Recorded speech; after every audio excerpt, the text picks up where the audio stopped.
Me llamo Leonor Salazar. Tengo 68 años. Durante la mayor parte de mi vida, creí que la paciencia podía reparar casi cualquier cosa, la encuadernación rota de un libro, una amistad desgastada, incluso una familia que se alejaba. Solía pensar que la calma era mi fortaleza. Aquella mañana, descubrí que también podía ser mi jaula. Estaba removiendo una sopa en mi pequeña cocina, en San Miguel de Allende, con el aroma a romero llenando el aire, cuando mi hija habló sin levantar la vista de su celular. A partir de ahora, mamá, el banco transferirá tu pensión directamente a mi cuenta. Por un momento, pensé que había escuchado mal. La radio murmuraba suavemente, la lluvia rozaba la ventana, y el mundo pareció detenerse. ¿Qué dijiste?, pregunté. Alma se apoyó en la barra, deslizando el dedo por la pantalla, con voz ligera. Es más fácil así. Ya no tienes que preocuparte por las cuentas. Luego me miró y sonrió. Una sonrisa rápida, ensayada, que no reconocí. No necesitas nada, mamá. Solo un rinconcito para esperar el final. La cuchara se me escapó de la mano. Golpeó el azulejo con un crujido metálico que resonó demasiado tiempo en la cocina silenciosa. Mi corazón dio un vuelco, no por las palabras en sí, sino por la facilidad con la que las dijo, sin enojo, sin titubeos, solo certeza. Siguió hablando algo sobre seguridad financiera, sobre cómo las transferencias en línea podían ser confusas para alguien de mi edad. Pero ya no escuchaba. Vi sus manos, firmes y cuidadas, con uñas pintadas de rosa suave, tamborileando en la pantalla como si nada importante hubiera pasado. La sopa comenzó a hervir desbordándose. Apagué la estufa, limpié la hornilla y asentí. No sé por qué asentí, tal vez por costumbre, tal vez por supervivencia. Alma pareció satisfecha, confundiendo mi silencio con acuerdo. Bien, dijo. Yo me encargo esta semana, cuando salió de la cocina. Su perfume quedó flotando dulce, artificial, demasiado joven para el lugar. Me quedé ahí, con una mano en la barra, mirando el espacio vacío que sus palabras habían llenado. El sonido de la cuchara en el azulejo aún resonaba débilmente en mis oídos. Para la noche. La lluvia se volvió más fuerte. Lavé los platos. Los sequé uno por uno y guardé la cuchara en su cajón. Todo parecía igual. Pero algo esencial había cambiado dentro de mí, algo pequeño, afilado y silenciosamente despierto. En los días siguientes, Alma se movió por mi casa como si fuera suya. Trajo carpetas, cables y una laptop nueva que llamó nuestro sistema. Cada cambio venía envuelto en palabras suaves. Solo estoy simplificando las cosas, mamá. Pero la simplicidad, aprendí, puede ser otro nombre para la desaparición. Empezó con cosas pequeñas. La contraseña del Wi-Fi cambió de la noche a la mañana, y cuando la pedí, sonrió. No la necesitas realmente. Yo manejaré tus correos, los estados de cuenta del banco dejaron de llegar por correo, menos desorden de papel, dijo, triturando cartas viejas antes de que pudiera verlas. Cuando intenté usar el teléfono para llamar al banco, ya había transferido la línea a su nombre. Después me lo agradecerás, añadió, pasando por mi lado. Para el final de la semana, ya no reconocía el ritmo de mi propio hogar. La foto enmarcada de mi esposo desapareció del aparador muy anticuada, explicó. Mi taza favorita, la que tenía una pequeña muesca en el borde, fue reemplazada por una de porcelana blanca idéntica a las demás. Incluso el olor de la casa cambió. Alma encendía velas nuevas vainilla con algo punzante debajo, y el aire se sentía extraño. Dijo que hacían que la casa oliera más joven. No dije nada. Cada acto era pequeño, cotidiano, educado. Nada parecía crueldad, pero juntos vaciaron las habitaciones.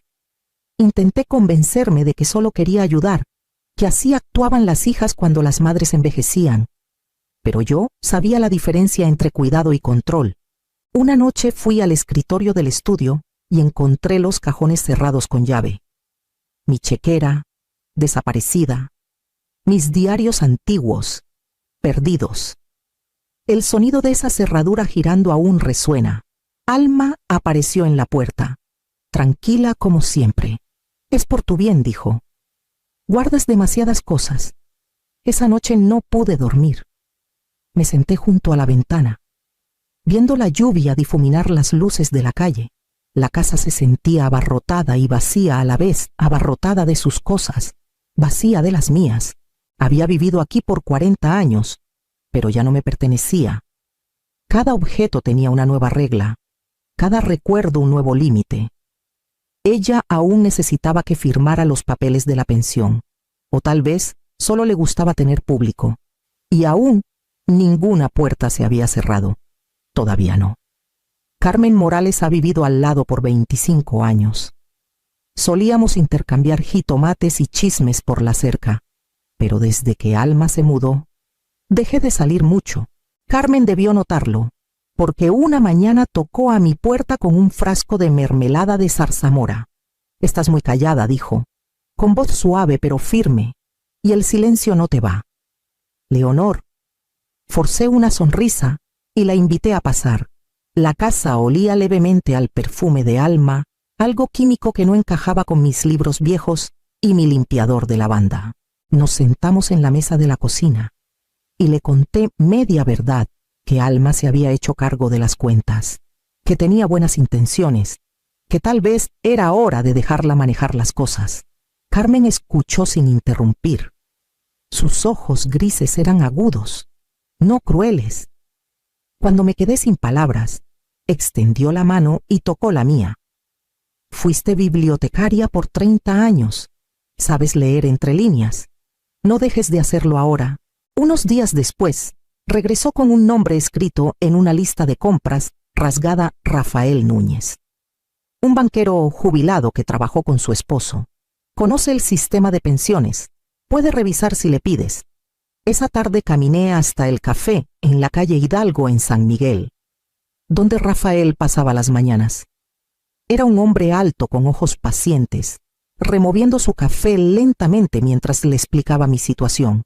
Cuando le mostré las notificaciones del banco en mi celular, frunció el ceño. Estas son recientes, dijo, señalando un formulario de autorización digital con mi nombre en cursiva. Pero esta firma no es tuya. Miré la pantalla. Mi estómago se apretó y el murmullo del café se desvaneció. Rafael se inclinó más cerca. Si te quedas callada, ella mantiene el control. Si hablas, lo recuperas. El truco es hacerlo sin hacer ruido. Afuera.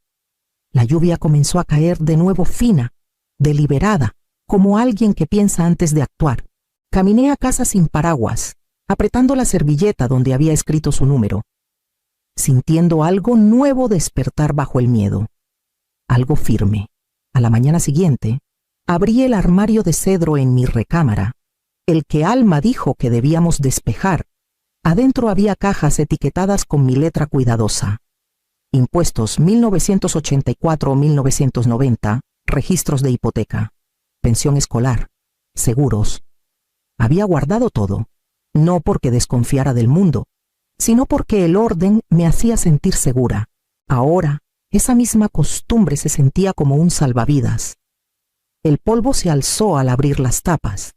Décadas de mi vida crujieron bajo mis dedos estados de cuenta en papel amarillento. Sobres de bancos que ya no existían. Notas de mi difunto esposo en tinta azul. Extendí los documentos sobre la cama, leyéndolos como un mapa hacia mí misma. Cada recibo era un recordatorio. Yo construí este hogar. Lo pagué peso por peso, línea por línea. Cuando Rafael llamó esa tarde, su voz era calma, profesional, pero con un dejo de preocupación. No la confrontes, aún dijo. Si falsificó tu firma, habrá un rastro. Déjame encontrarlo primero. Le agradecí y me senté en el borde de la cama, rodeada de papeles que olían ligeramente a tiempo y tinta de impresora. Afuera, la lluvia presionaba suavemente contra las ventanas.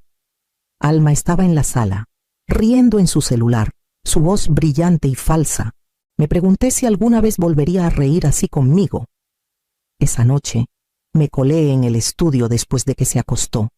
Imprimí copias de cada documento de la pensión, cada estado de cuenta con mi nombre. Volví a colocar los originales exactamente como ella los había dejado. Era cuidadosa con su orden, cualquier página faltante. Lo notaría. No quería que supiera que había comenzado a buscar. Se sentía extraño, escondiéndome en mi propia casa. Pero, por primera vez en meses, sentí algo cercano a la fuerza. Escribí el número de Rafael en el lomo de un libro, mi pequeño código. Invisible, a menos que lo buscaras. Antes de apagar la luz, miré el calendario en la pared. La fecha estaba marcada 2 semanas hasta el próximo depósito de la pensión. Alma esperaría que ese dinero llegara a su cuenta. No sabía que tal vez no lo haría. Cerré la puerta del armario con cuidado, escuchando el clic de las bisagras. El sonido no era fuerte, pero se sentía decisivo, como el comienzo de algo que por fin podía llamar mío otra vez. 2 noches después, desperté antes del amanecer y no pude volver a dormir. La casa estaba en silencio, salvo por el zumbido bajo del refrigerador. Alma se había acostado tarde, dejando su copa de vino a medio llenar en la barra. La enjuagué con cuidado, sin querer que supiera que estaba despierta. Sobre la mesa de la cocina había un montón ordenado de documentos que copié esa tarde en la biblioteca Estados de Pensión. Formularios de autorización. La firma falsa que Rafael confirmó no era mía. Estudié los papeles bajo la luz amarilla, trazando los bucles de la letra de mi hija donde intentó imitarme. Siempre había sido buena para el arte, debió practicar. El pensamiento ya no dolía, solo aclaraba con qué estaba lidiando. Abrí un cajón y saqué un rollo de plástico para envolver, una bolsa para congelar y el recipiente donde guardaba sopa sobrante, uno por uno. Coloqué los documentos dentro, expulsando el aire con dedos cuidadosos. El papel crujió suavemente, casi como si respirara. Sellé la tapa. Llené el recipiente con agua del fregadero y observé cómo ondulaba antes de llevarlo al congelador. Había una calma en la precisión, cada gesto medido, sin prisa. No era venganza, era preservación, pruebas, descansando bajo el zumbido del electrodoméstico que mantenía todo frío y vivo. Antes de cerrar la puerta, deslicé una nota sobre la charola de hielo. Solo un cuadrado de papel doblado que decía: nunca subestimes a una madre. No sabía cuándo lo vería ni qué pensaría, pero quería que el mensaje estuviera ahí silencioso, paciente, innegable. Cuando terminé, lavé la barra, reacomodé los platos y dejé la cocina exactamente como a ella le gustaba. Nada fuera de lugar, nada sospechoso. Al amanecer, la lluvia se suavizó en un susurro constante contra las ventanas. Me senté con mi té, viendo la primera luz derramarse por el suelo. El congelador dio un clic, firme y seguro, y me di cuenta de que ya no tenía miedo. Lo que ella creía que era control se había convertido en algo completamente diferente, una ilusión que pronto se derretiría. El día pasó tranquilo. Alma trabajó desde casa, su voz atravesando las paredes mientras hablaba con clientes, riendo demasiado fuerte. Me moví suavemente a su alrededor, limpiando rincones que ella nunca notaba, manteniendo mis pensamientos guardados de vez en cuando. Me miraba como si intentara recordar qué seguía me haciendo yo ahí. Por la noche, la casa cayó en esa calma inquieta que precede a una tormenta. Alma pidió comida para llevar y cenó frente al televisor, deslizando el dedo por su celular. Me senté en la mesa de la cocina, remendando un rasgón en un trapo de cocina. La aguja temblando solo un poco en mi mano. El congelador zumbaba constantemente detrás de mí. Ella no notó cuántas veces lo miré. Después de la cena, anunció que quería algo dulce. ¿No hiciste postre, verdad?, preguntó, con medio sarcasmo en la voz. Hay flan en el refri, dije suavemente. Tu favorito. Alzó una ceja, sospechosa pero complacida. Vaya, al menos recordaste algo. Abrió la puerta del refrigerador. Por un instante, solo se escuchó el aire frío saliendo y el leve tintineo de las botellas en el estante. Luego su respiración se detuvo. El plato de flan se le resbaló de las manos y se estrelló en el suelo. Un grito ahogado, desgarrador, atravesó la cocina. El sonido era crudo, animal. No me moví, solo observé. Retrocedió tambaleándose, señalando dentro del refrigerador. La luz brillaba sobre el bloque congelado en el estante del medio, perfectamente claro, sólido y pesado con lo que contenía. A través del hielo cristalino, los papeles eran visibles, los formularios de autorización, la firma falsa, la prueba de cada mentira, y arriba, sellada bajo la escarcha, mi nota doblada. Sus labios se movieron al leerla. Nunca subestimes a una madre, especialmente a una que has arrinconado. Sus ojos se volvieron hacia mí, abiertos y asustados. La confianza que antes llenaba su voz había desaparecido. ¿Cómo hiciste? Empezó, pero las palabras se rompieron. Me levanté lentamente y apagué la luz del techo, dejando solo el resplandor del refrigerador entre nosotras. Ten cuidado, dije, con tono tranquilo, casi gentil. Las cosas se pueden echar a perder si las dejas demasiado tiempo en el frío. El zumbido del congelador se intensificó, firme y seguro. Mientras ella retrocedía, pude ver su reflejo en la puerta metálica pequeña, temblorosa, insegura. Por primera vez, la casa se sintió mía otra vez. A la mañana siguiente, llamé a Rafael. Mis manos no temblaron esta vez. Le conté lo que había pasado, los papeles congelados, la nota, cómo el rostro de Alma perdió el color. Escuchó sin interrumpir, solo respirando suavemente por la línea. Yo me encargo, dijo finalmente. Mantén la calma. Has hecho suficiente. 2 días después, llegó una carta de la oficina de pensiones formal, impresa en papel grueso. Confirmaba lo que Rafael había prometido.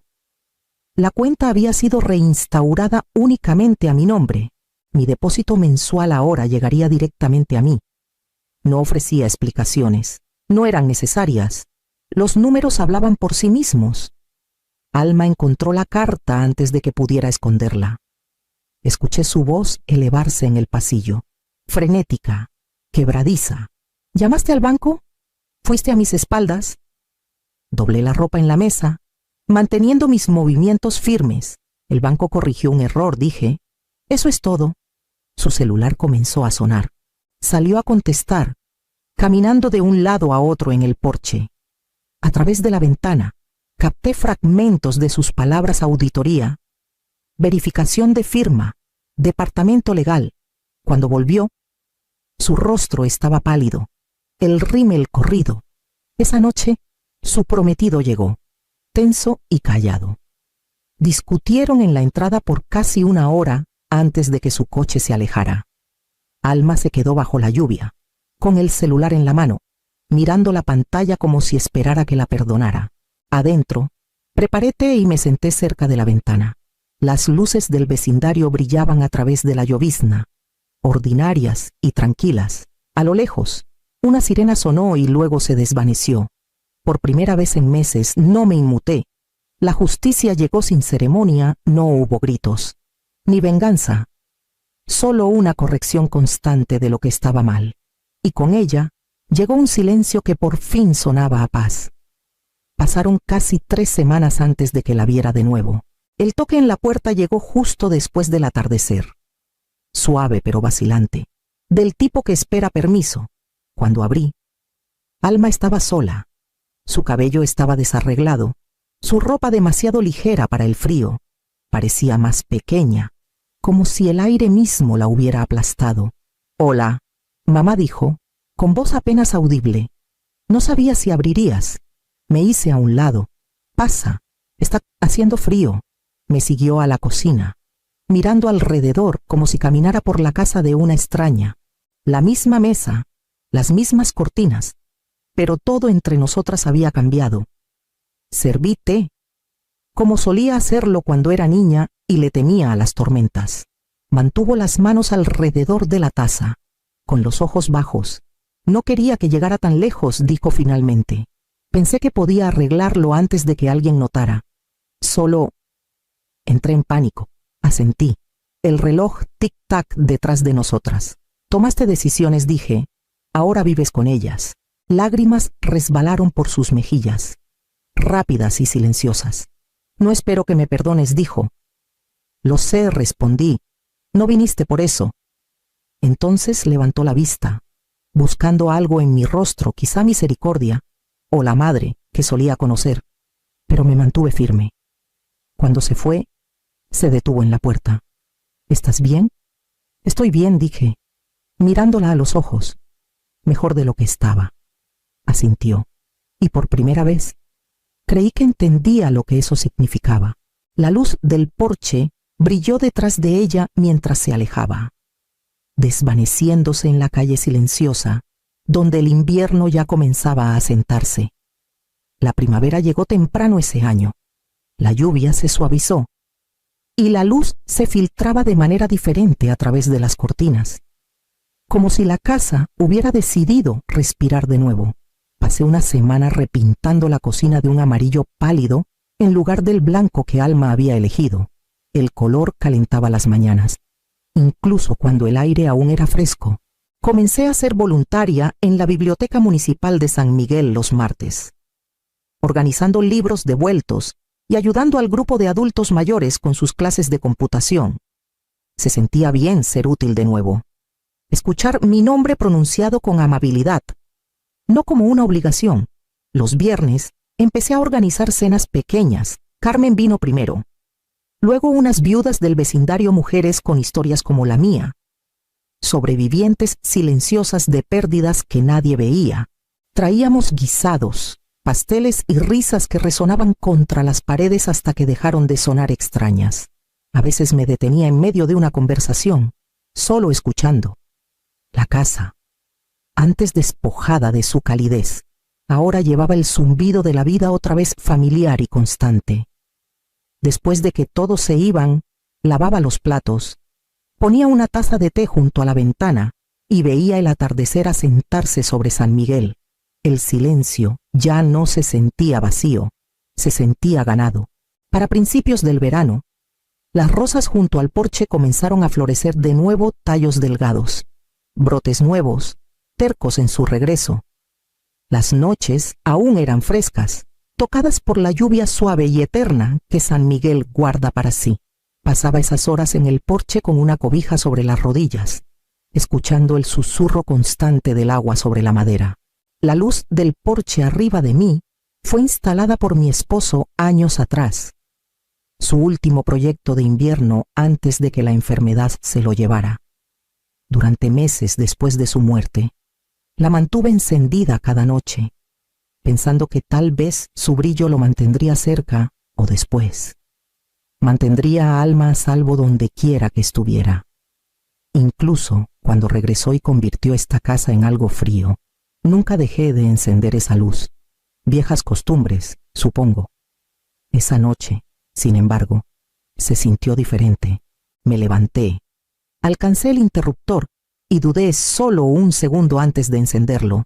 La bombilla brilló con un dorado suave contra la llovizna, proyectando un círculo tranquilo en el suelo del porche. Esta luz ya no es para esperar, susurré. Es para la paz. Adentro, el reloj tic-tac con constancia. Un sonido pequeño y fiel. Cerré la puerta, dejando la luz encendida detrás de mí no como un faro, sino como prueba de que esta casa y la mujer dentro de ella finalmente habían encontrado su camino a casa.